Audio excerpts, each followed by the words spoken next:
Hello, and welcome to the Get French Football News preview show on today, April 6th, 2017. I'm Eric Devin, and joining me, as always, are Adam White and Nathan Staples.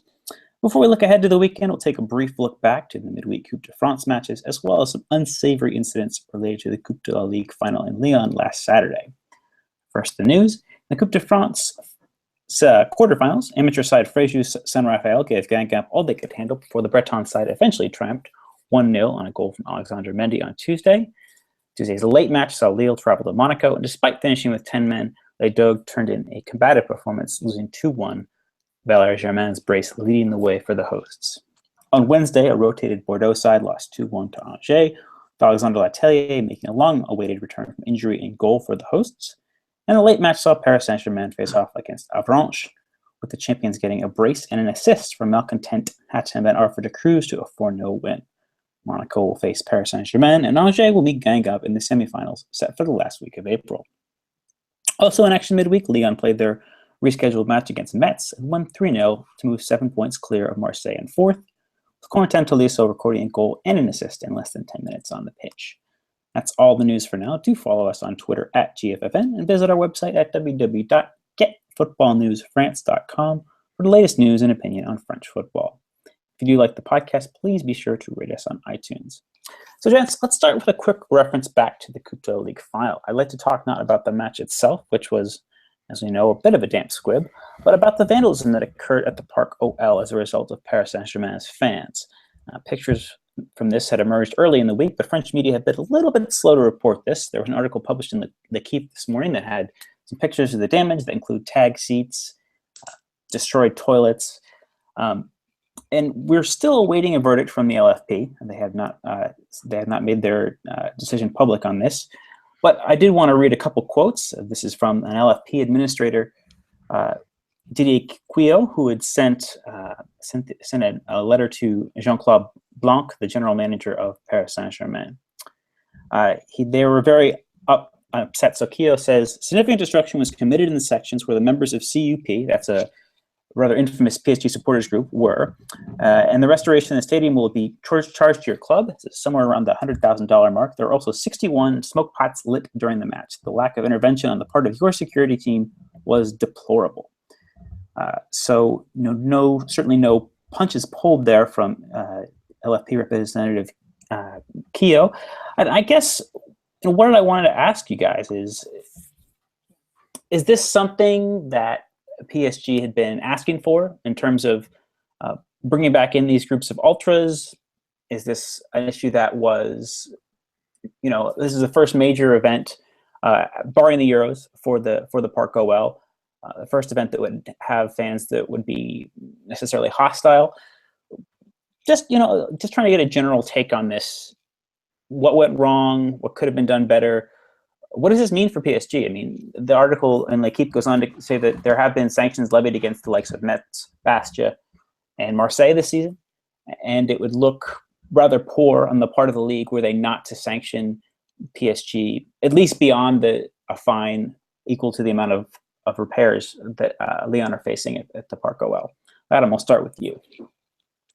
I think it's an interesting debate in general. I'd have to say, first of all, that given the references you made to the Mets fans, who are obviously quite severely punished for the incident with Lyon, Bastia obviously have been quite badly punished, in Marseille as well. I think PSG fans would, they'd expect some sort of sanction on their part for the damage caused to the Parc OL. Looking at that article, it made a number of references to poor security arrangements in general, which seems a little bit odd, considering, as you mentioned, the Euros before, that the Parc, although a new stadium, has had major events occur there.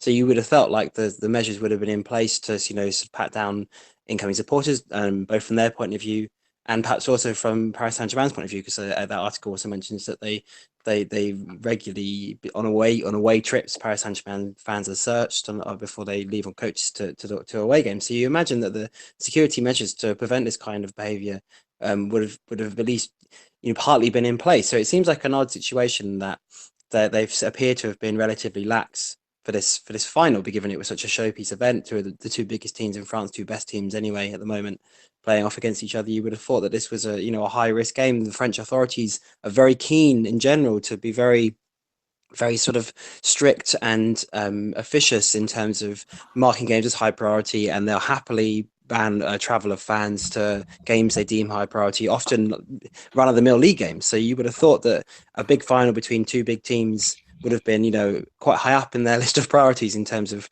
security. So it seems a little bit odd from that point of view. In terms of the fans, I think Nasser Al-Khelaifi's made a decision to sort of bring back the CUP perhaps earlier this season, at the beginning of the season, perhaps. I'm not overly familiar with the ins and outs of their original banishment, but it seems like it was a bid to sort of re-engender some atmosphere at the Parc de France, which in principle is a very good idea, because they're lacking in not necessarily in support, but in that sort of fiery atmosphere that perhaps other clubs of their size feed off on bigger games. It's become a bit like going to the opera to go and see PSG. For some of the games are sort of very sort of polite applause and a little bit quiet, so a little bit sedated perhaps. So I can see the rationale, and perhaps the group of fans of CUP deserved at least a chance to prove that their ways have changed, and that they weren't the sort of vicious ultra group that they perhaps have a reputation for being.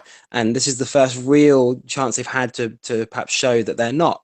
All right, the Barcelona games are probably an example of that too, but they've kind of missed the opportunity a little bit here. And I think, as Lakit mentioned, that the PSG fans would be the key troublemakers would be easily picked out, and they'll be sort of banished. I think ultra groups in general have a sort of a mixed reputation, and given that the CP were perhaps had a lower end a reputation in terms of ultra groups, it was playing with fire to some extent. I don't know if it was necessarily a bad idea. It was worth trying, and no one's been too badly injured as far as I'm aware. So there's at least that's one positive. Obviously, there's obviously something to do with the rivalry between PSG and Lyon, that it was their stadium, and the PSG fans of that particular group perhaps showing that rivalry a little bit, and going obviously completely way too far, and being showing that perhaps they aren't ready to be involved as heavily as the president would like, to provide the atmosphere. Perhaps is a bit of a too tough a task, and it's probably a little bit too far. But in general, I don't know if they deserve to be banished again for this one incident, as serious as it was. But overall, I think PSG can definitely expect a punishment, and they will have to reconsider the way that they travel with their away fans, because it's obviously it can't happen again. Otherwise, they will be in even more serious trouble, you would imagine. All right, so Nathan, a twofold question for you then, I guess. Get your reaction to this as well, and what do you think would be a fair punishment? There's been a mention of closing the Arte stand, which is a stand that the CUP occupy within the Parc des Princes. What's your take on this, and how should the LFP move forward with this? Yeah, reacting to the incident, first of all, I think Adam's pretty much nailed it as well. And getting the CUP back involved with the club was obviously a take to make it a little bit more atmospheric in the Paris Saint-Germain stands, instead of just echoing Bruno Mars every time they scored. So yeah, that is terrible. Yeah, please get rid of that. But yeah, this was always a worry of something that might happen, especially in this kind of environment where they're in an away stadium, and in plenty of number in that fact, obviously, because it's a cup final.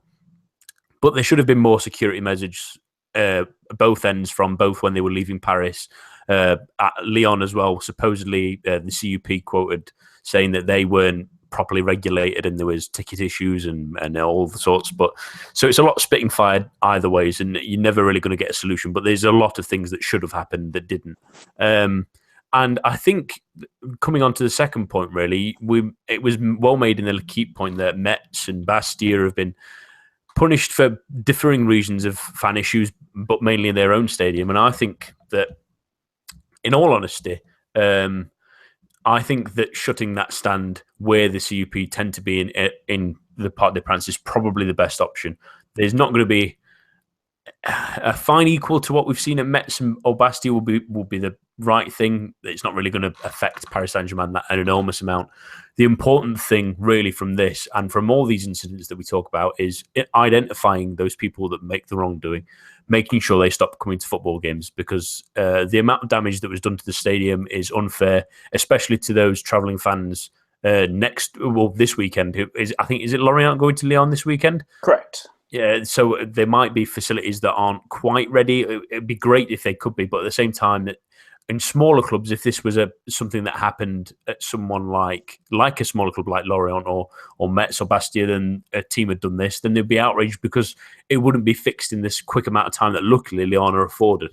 So, yeah, hopefully the hammer comes a little bit down on Paris Saint-Germain and they'll make sure that this doesn't happen again, because it's been a positive thing to have them back in the influence, the CUP, in the sense that it has made the atmosphere at the Parc des Princes much better, especially like you said, that Barcelona game which went off without incident. So the hope is that they can learn from this, they can identify those that did wrong, ban them, learn from this, and hopefully move on forward in a positive vein. But yeah, the punishment should match those that we've seen already.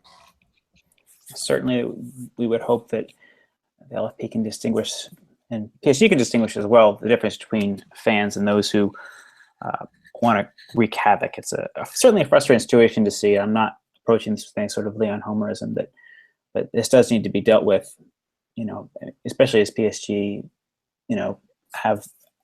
should be looking to be a model given their resources compared to other clubs in France. So, keeping now with cup competition, I did want to speak about PSG on the pitch as well. Adam, you were watching their win over Avranches yesterday. Hatem Ben Arfa played at center forward and recorded a brace and assist. Now, there is the obvious caveat of the quality of opposition, but now it's 5 starts at striker for him in various formations, both in a 4-3-3 and a 4-2-3-1. But in those 5 starts, the former Newcastle man has 4 goals and 5 assists. Now, he's admittedly been a malcontent, but have PSG missed a trick in using him out of position, either on the wing or as a number 10? Maybe. I'm a big fan of Hatem Ben Arfa on the pitch. I think we saw it in Nice last season when he's got his head in the right place and when he's on form, he's a magical player. He's absolutely wonderful. He was for Nice last season. And to be honest, even in spells for PSG, he's shown this year what he's capable of. Hasn't been given as many chances as perhaps he would have liked, or perhaps even some of the fans would like, maybe. And certainly as this analyst would like, because I think he's a brilliant player. But whether they've missed a trick in using him in more varied positions, I don't know. I think when you look at that PSG squad and you look at the competition, especially since the window and Draxler coming in, and we've mentioned before about how that's provided so much competition for places and sort of got the best in some regards anyway out of Di Maria and Lucas, and you've got Draxler in there too, obviously, and Pastore coming back to fitness, who's been absolutely brilliant since he came back to the team, and you obviously got Cavani, and there's only a few places available in that, and often there's only 3 places available when they play the 4-3-3 formation, occasionally in a 4-2-3-1 there's 4. But for Ben Arfa, I'm not sure he's probably not close to the first choice team, but I think I would have liked to see him used a little bit more in even in league games. He gets a lot of cup games appearances, he comes off the bench quite a lot, and even he always has an effect.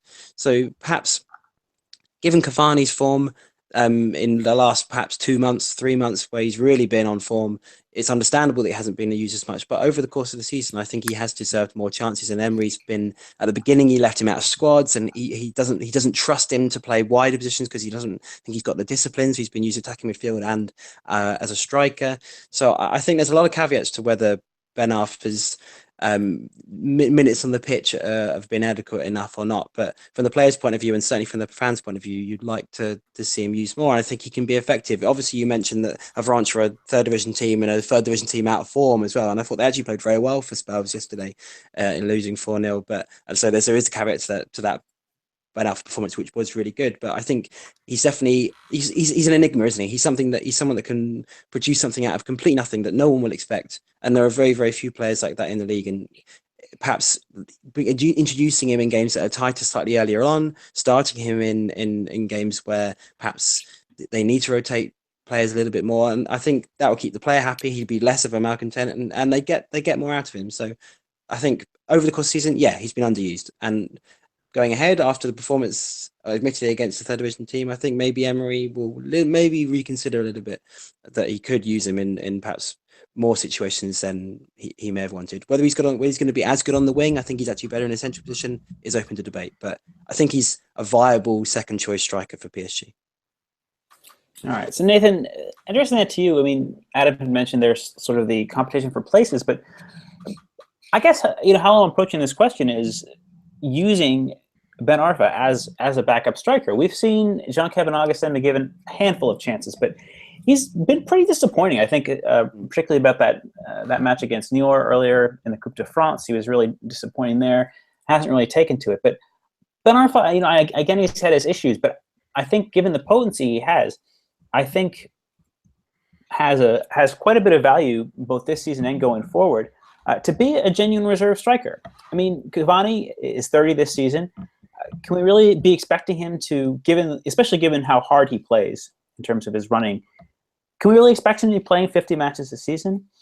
I think that there's quite a bit of value to be had for Ben Arfa as a backup in this role if that's not a position that PSG want to prioritize spending in the summer.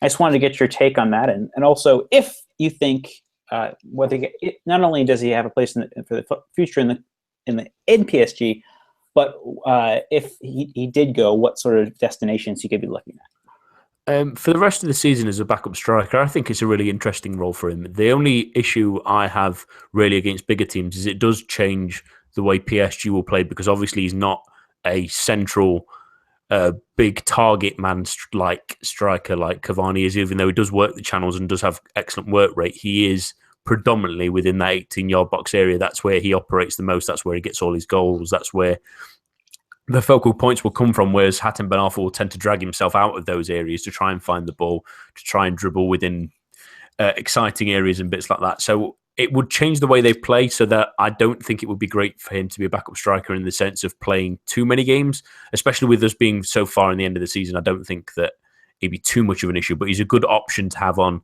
if they need to try and change something up, or if, like you say, Cavani gets injured. That's another factor we have to take into account. But at this stage of the season, you're playing your starting team every single game because there's not really long left in theory to really make much of a difference, especially without Champions League. And there's just then the Coupe de League is finished now. So they'll probably stick with what they've got and use him if they're needed. As for his future, I don't see him staying this summer.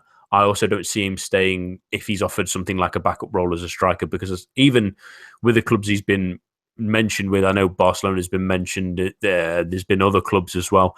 I don't think he wants to be a backup anymore. And I also think he's realising that sometimes this inflated self-worth that footballers have, and that's not a criticism, that's sometimes when you're linked with a club that's so big and you've had a terrific season, you think, oh yes, of course I'm good enough to fit into that team, even if there's a lot of outside noise saying the fact that it doesn't fit their system, or he's behind some of these players, even if he's the same age. He's coming in as a backup, if anything.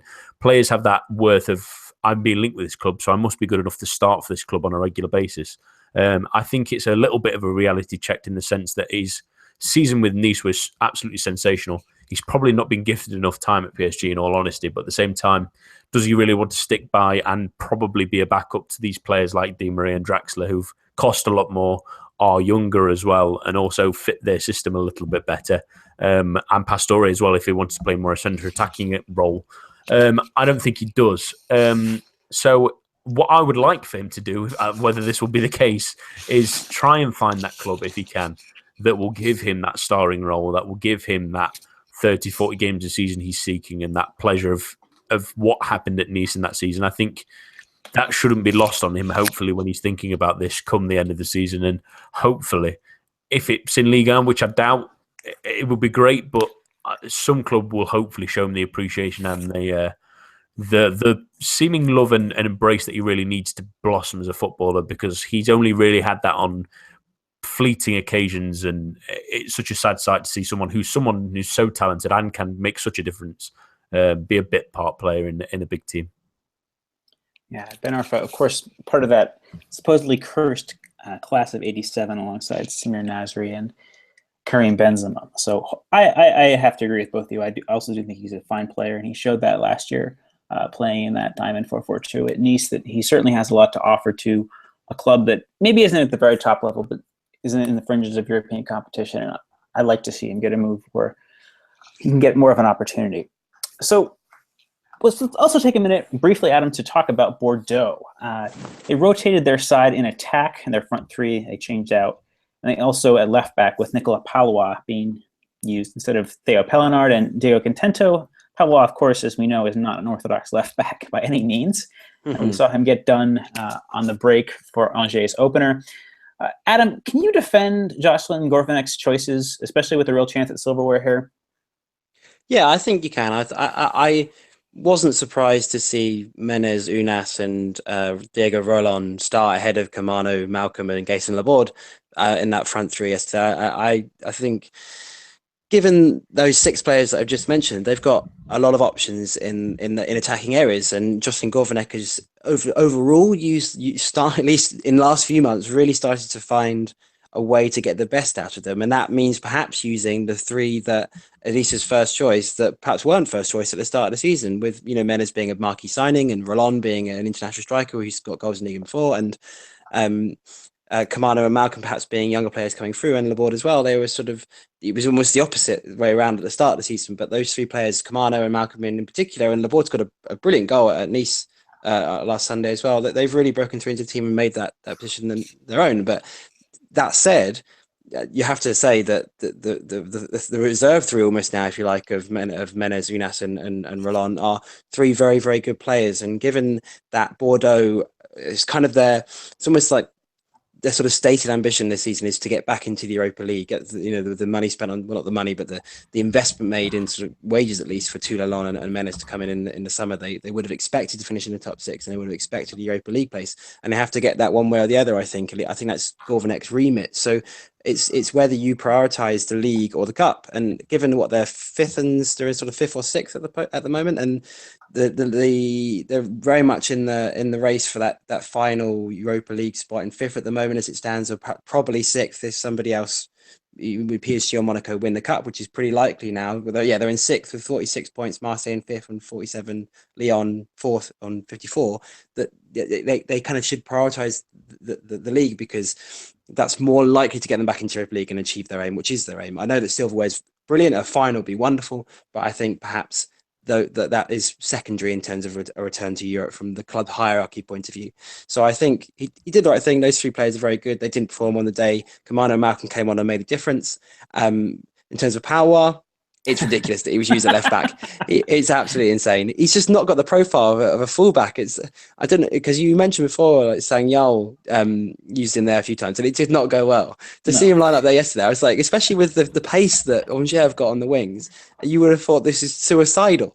But Contendo's a relatively quick player. Punje and Penardo as well have got a bit more pace. They're going to get up and down. They're going to track those runs way more than Nicolas Power, who's a great defender, but he is a centre back. He's a guy who's going to be heading balls away. He's a leader. He's the person that's going to be organising and holding up strikers and winning one-on-ones. That's kind of thing. He's sort of in a strength kind of battle rather than using his pace to keep up with Carl Toko Ekambi and Frama Tejeda and those sort of players. So yeah, suicidal. I can't defend. But in terms of the 4 players, I can see where he's coming from. They need to get back into Europa League. Yeah, no, I fully agree. I think that with the newly money Marseille and this young Bordeaux team, I think that France really have a great chance to have 6 strong teams in Europe next year for the first time. I mean, that I can really remember. I don't know if you all disagree with that, but having that caliber of team with that amount of depth that can compete on multiple fronts next season, I think is going to be really important. We've been, I think, a little bit underwhelmed by the likes of Lille and Saint-Etienne this year, even though Saint-Etienne, did win their group and give Manchester United a decent match, at least at Old Trafford. But I think that the potential for that young team to not only succeed in Europe, but to kick on a league next year is really good. Anyway, live and learn, I guess, in terms of Gourvenec's mistakes there. There's still the league to pursue. But turning now to Matchday 32, I wanted to give a brief update on our standings. We haven't done that in a couple weeks. I still do have a lead on 74. Adam is in second with 63, and Nathan is in last with 57. But again, still 7 weeks to preview anybody's match. We did not do too well last week. I did pick the right winner for the Coupe de la Ligue, PSG winning. But the other two matches, Marseille, Dijon, and Nice, Bordeaux, only Philip, subbing for you, got a correct prediction or score. He picked a 2-1 win for Nice. Well done. You could thank him. But let's take a look. I do want to keep with Dijon. Adam, I'll come to you. Dijon did pretty well, missing Lois Dione to get a really gritty draw against Marseille last week. Does a win here against their home to Mathchday make them safe? Possibly not quite. They were really good against Marseille last week. I thought they played really well, and perhaps even winning that game wouldn't, based on the balance of play, wouldn't have been an unfair result. But given they're Dijon is 17th, 29 points. You've got Nancy 28, Lyon 28, Bastia 25. But put them on 32. I think there's still a long way to go in the relegation battle, and I think it's going to be a really exciting one, especially that relegation playoff place, which I didn't think I'd say at the start of the season at all. But it means that no team at the bottom is going to get cut off, or at least there's less chance of them getting cut off from a possible place being safe. With Lorient winning 2 games in a row miraculously out of nowhere, I think there's a long way to go. But the fact that they can put in a performance that was, as you mentioned, was very sort of gritty and determined, battling performance at the Velodrome, which is obviously still a very difficult place to go, although perhaps under supported Marseille a little bit last year with last week, with not the greatest of crowds, but even so, still a different place to go. And for a promoted side to put in that performance without their, arguably, in my opinion, their best player in Dione, who's been really, really good this season, and Tavares was wonderful, played really well, and didn't seem to miss his strike partner much at all last week. So I think, Diallo would be really, really happy with that display. And although a win here would be massive against a relegation rival, against Bastia, that could severely dent Bastia's hopes of staying up, but there's still a long way to go for Dijon. And I think, given that sort of performance and the fact that they've put in loads of those sort of performances this season, the way it's in Etienne, they're very, very good too. And they've got the gumption, if you like, just to stay in league, and despite perhaps not making the signings that Metz made, or perhaps not having the versatility that Nancy do, and at least the ability to rotate that Nancy do. So I think if they win here, they'll be a massive step closer. But to say that the win would keep them up is still a little bit far as it stands. But I think they've got a lot of hope, and it's going to be exciting into the season at the bottom. All right, what then would be your score prediction for this match? I'm going 1-0 Dijon. Okay, Nathan? 2-0 Dijon. Okay, I will go for a 2-1 win. It's really hard to pick Bastia, but it's also really hard to predict a lot of goals in this match. Nathan, I wanted to speak to you about Toulouse hosting Marseille. I know you've been following Toulouse pretty closely this season. They have struggled for consistency a little bit in the first month. They looked really bright upon Indy Delors' arrival in the winter window, but they sort of struggled a bit in their last handful of matches, barring last week. What does this team need to do to recapture that form that they had so consistently upon Delors' arrival? Well, having watched them for the last couple of weeks pretty closely, it's passing that is it might sound the strangest thing, but that seems the thing that seems to constantly get in the way of their play. The way they really attacked teams once they got Andy Delors in and Corentin Jean and used him and Martin Braithwaite further out wide was the interchange of passing between the three of those, the quick balls to them and getting them on the front foot. And that's just been really, really lacking in the last couple of weeks. Trejo's playing in a centre midfield role it was with Somalia at the weekend. Alexi Bloom was suspended, but neither of them could keep the ball, and they just wasted possession on regular occasions where they were trying to counter, and it was really lacking in any impetus and any guile about it. It was just such a strange couple of moments for them, really. And they've really been relying on their defence and that really powerful centre-back pairing of Diop and Julian, who've been excellent all season and were terrific at the weekend as well, really kept Steve Mooney really quiet. What they need to do is just be more consistent with it. Get the balls to the players. Get those three attacking players and the likes of Trejo, if they can, or someone from midfield in those attacking areas and running at players. Because when they do, and it was evident for the first 20 minutes against Lyon a couple of weeks ago as well, when they do get the ball to them, and when they do try and run at defenders, it causes problems because they're all talented in that final third. It's just getting in those areas that's been the issue. Against the Marseille side, where it's going to be more open, really, they're obviously going to be more attacking style. This is an opportunity for them to show it. A lot of other teams have sort of put a couple more men behind the ball and restricted the spacing behind them. Marseille are famed for not really being superb defensively this season. They've not really shown enough of times that the centre-backs can be got at, especially last weekend, like we've already previously mentioned. Dijon did really well and had a really number of good chances in the final couple of minutes as well. So Toulouse need to take advantage of that.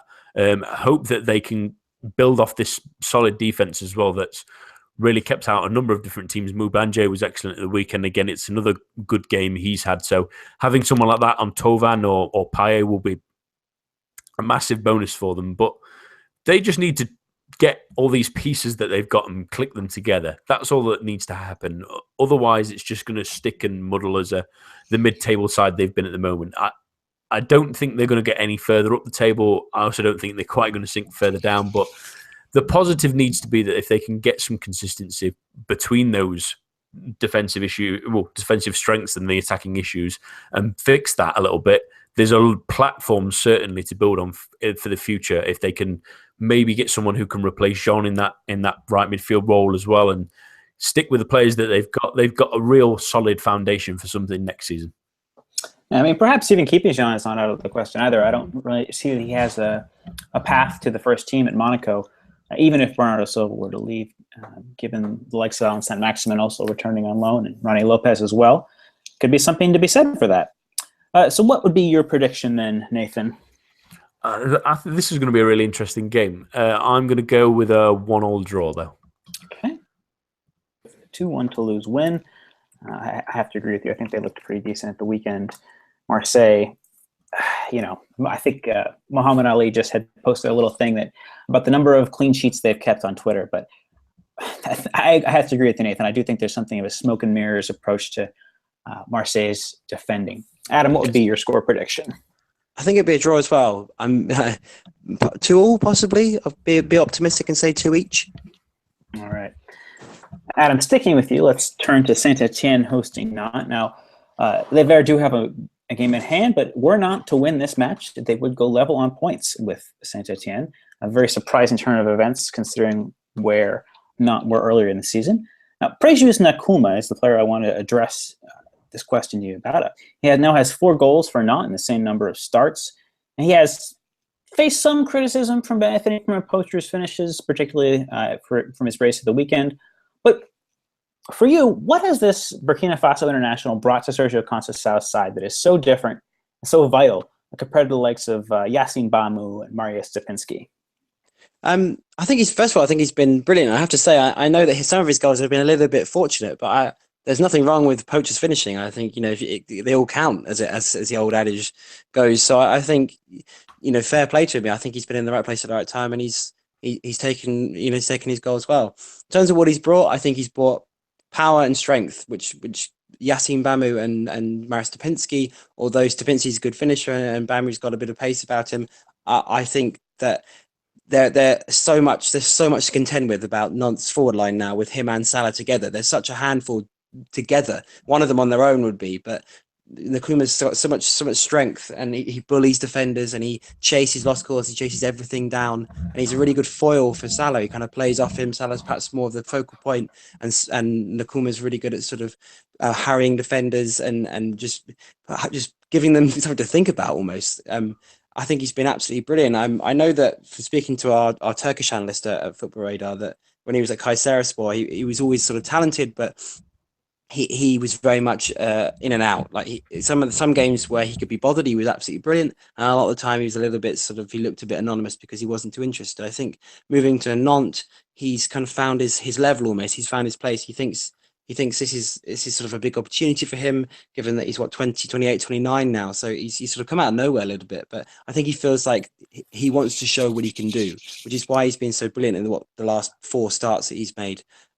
He's really sort of turned it on. So hopefully, from Nantes' point of view, he'll maintain that, and they'll be able to maintain that feeling that he's got something to prove, and that perhaps good performances here may lead to other things, and perhaps he can be a really important player for them going forward. It's a nice little signing they made, and they sort of picked it out from a sort of obscure Turkish side. So fair play. But I think with him and Salah together, they're going to be a really dangerous proposition going forward. And Conceição's that kind of fight that Conceição exudes on the touchline and demands of his players in a similar way to Depraz does sometimes for Toulouse, but it's sort of that fire that none were missing. And I think the Kulma kind of embodies that, which is why him and Pardo is a very similar sort of, not necessarily style, but similar sort of outlook and the way he goes about his football.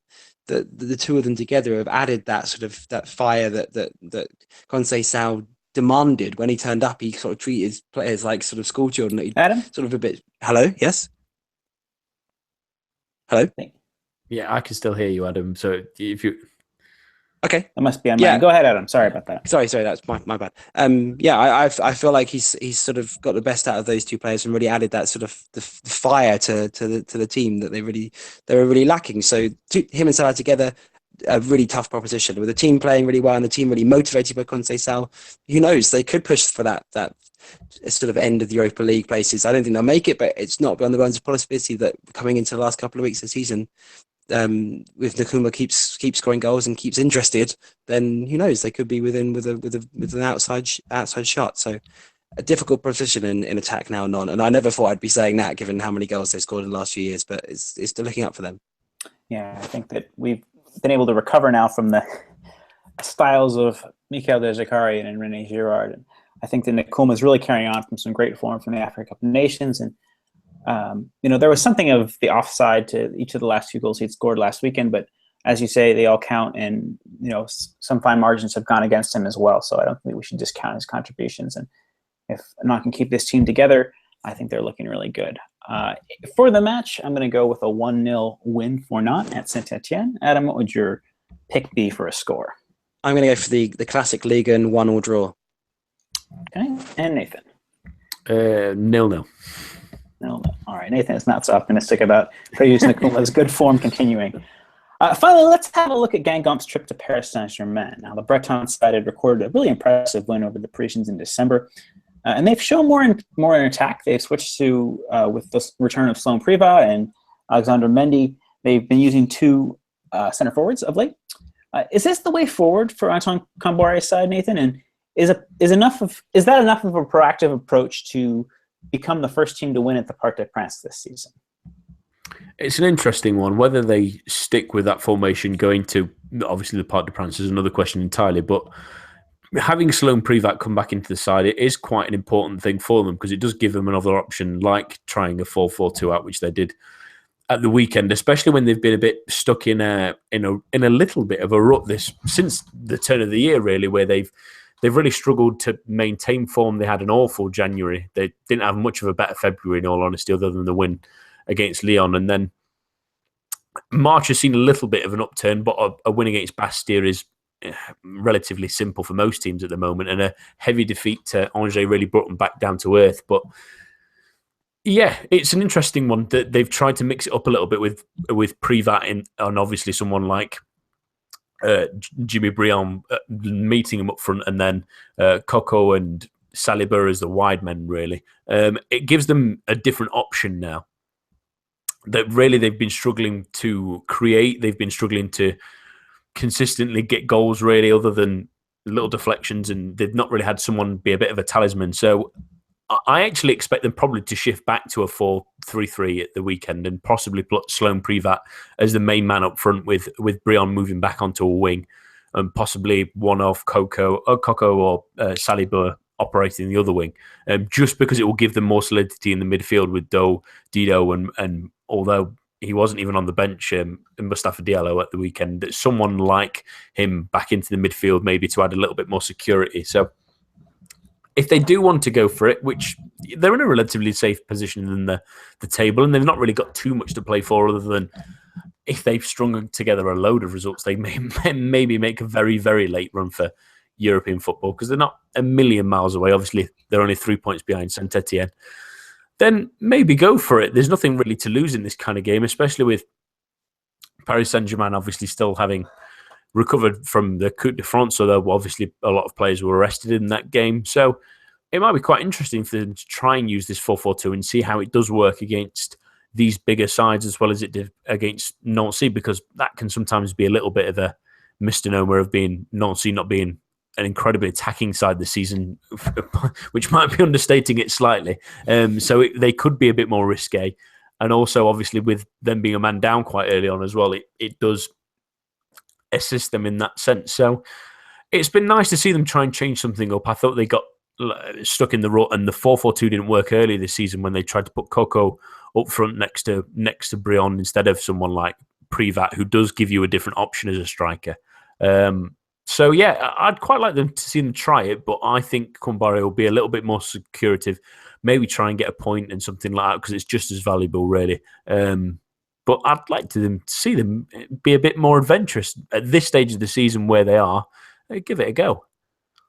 Yeah, I would actually have to tend to agree with that. I think they looked. I know Frasius are not a top quality side, but Alexander Mendy also really brings a very physical presence without sacrificing much in terms of speed and mobility. I think he could also be a good foil for Brian more consistently this season. Maybe Kambore, I think, also wants to rub it in the face of his former employers, having been, I think, unfairly dismissed. Doing the double over PSG would certainly prove a fine bit of revenge, given the disparity in resources between those two clubs. Turning now to our predictions then. Adam, what would you have? 3-0 PSG. Okay, no hesitation there. Maybe 4-1 PSG. All right, I'll go with 2-1. I'll give Guingamp a little bit more credit, but I think it that is a pie in the sky approach to the question there. I wanted to just see if Guingamp's attacking proclivities could be a little bit more developed, but I don't think that there's really much of a chance that they become the first team to defeat PSG at the Parc des Princes this season. They've been pretty awful in 2017. So this is true. I know I have to have a bit of foot and mouth here myself that I predicted Guingamp to continue their push for European football, but that does not appear to be the case when they were in 4th and 5th earlier in the season. Well, that is all for this week. For Nathan Staples and Adam White, I've been Eric Devin. Please do join us again on Monday from 8 o'clock UK to wrap up the weekend's action and look forward to Lyon and Monaco's continued European adventures. Again, do follow us on Twitter at GFFN and visit our website at www.getfootballnewsfrance.com. And if you like the podcast, please subscribe and rate us on iTunes. That's all for now. Have a good weekend.